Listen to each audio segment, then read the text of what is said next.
कोकणामध्ये स्थानिक भाषेमध्ये महाधनेश या पक्षाला वेगवेगळ्या सारस नावानं ओळखलं सारस जातं. पक्षी हे महाराष्ट्रामध्ये काळवीट म्हणजे त्याला एक जी दरम्यान चारित होतो ती माळरानच संपल्या. पूर्वीपासून हा कोबरा आपल्या भागात असल्यामुळे आणि चंद्रपूरमध्ये खऱ्या अर्थानं कॉन्क्रीट ब्रह्मपुरी एरिया वैतरणा नदी जिथे समुद्राला भेटते, फॉरेस्ट आउटलेट ज्याला मराठीमध्ये रानपिंगळा किंवा वनपिंगळा असं म्हणतात. विदर्भ जो आहे विदर्भाचे जंगल याच्यामध्ये 5 लांडगा असायला पाहिजे म्हणजे आपल्याला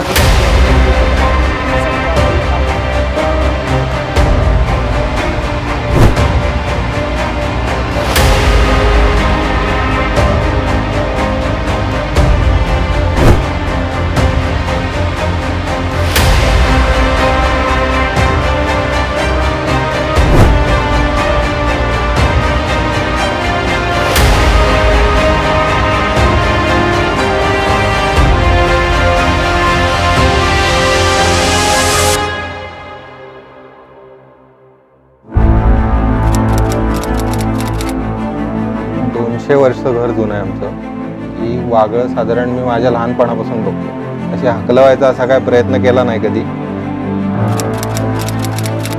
देवीने साक्षात अवतार घेतला माशांच्या रूपात. माशांच्या रूपात अवतार घेतला म्हणजे त्या माशांच्या जे देवीची बाल म्हणतो त्या. आणि सर्व मायरिस्टिका सॅम्प जे आहेत आपल्या पश्चिम घाटातले त्याच्यामध्ये असणारे जे असोसिएशन आहे प्लांटचे ते युनिक आहे. आणि अशी मायरिस्टिका सॅम्प ही जगाच्या पाठीवर फक्त पश्चिम घाटातच मिळतात. तर जे इंडियन वर्चर्स आहेत तर ते जे पूर्ण वेस्टर्न घाटचे क्लिफ्स आहेत नाशिकमध्ये त्या बाजूला मोठ्या प्रमाणात त्यांचं नेस्टिंग आहे.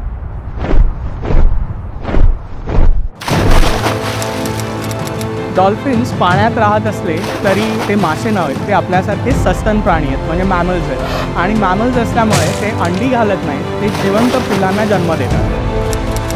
महाराष्ट्र सरकार आणि केंद्र सरकारने ज्यावेळेस निर्णय घेतला की गाव पातळीवर जैवविविधता नोंदवही तयार करायची, त्या माध्यमातून आम्ही गावची जैवविविधता समिती गावची तयार केलेली आहे.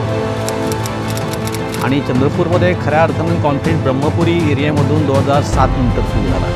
केवळ ब्रह्मपुरी एरियातच आता हा कॉन्क्रीट राहिला नाही, तर तो कॉन्क्रीट एकतर सर्व जिल्ह्यातल्या कुठल्या ना कुठल्या तरी तालुक्यात वाढला.